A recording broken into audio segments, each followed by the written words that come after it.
Dafivi, 100,000 people, all of a sudden someone wakes up and says, by the way, I have actually been holding that, I know that I have the title of this land. You are strangers, you need to move out. And we can go through a written of these issues. Okay. And again, let me even say, because I've seen somebody saying they have stretched the budget on some people's offices so that they can fight illicit brew. You come up and say you are fighting drugs and alcohol and the rest, and you close down a whole ecosystem of a community. So, in a very indiscriminate manner, all these measures help to make people fearful. Okay. And for that reason, you start coming together. Because you now need to preserve yourself. How do we deal with this thing that we no longer understand?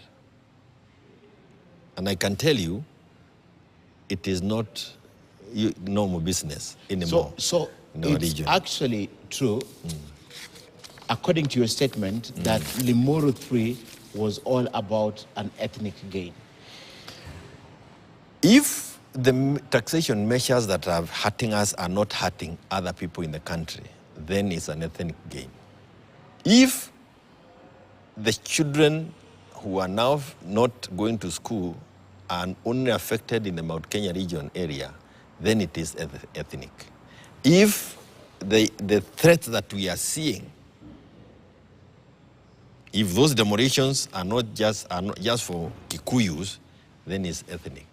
The issues that took us to Limuru are issues that have hit us very hard, but are issues that also affect every other community in this country. So any person who says that Limuru is a tribal grouping, I think is somebody. It's something. It was a community, but what did you want us to do? To go and meet in Kisumu or Kakamega? I would have to. If I'm calling a meeting of the family of Kioni, I'll call it within the family of Kioni. I'm not going to call it in Ochieng's house. If I'm calling the community of Daragwa, I call it within Daragwa. If it's a community of Mount Kenya, I call it within Mount Kenya.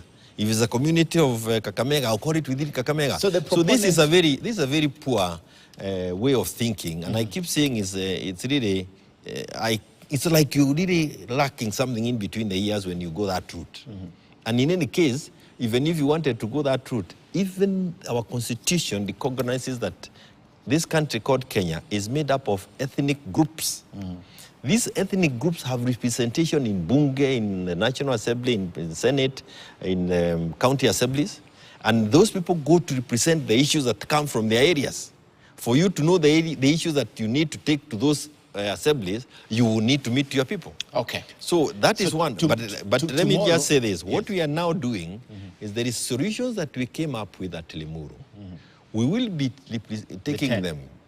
We will be taking them to other areas for those who would want to join and think and see the thinking that was there.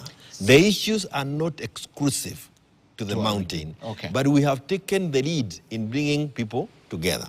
I am certain I've heard they want to have Bukogu 3 or something. So when they do that, don't say this is a tribal thinking. Let them have their meeting. In the case the other day, they met with Musaria, and they were only Ruyas. I didn't hear any one of you saying that they were just... I saw Ruto giving food at the end of the year at Sugoi. I think he was just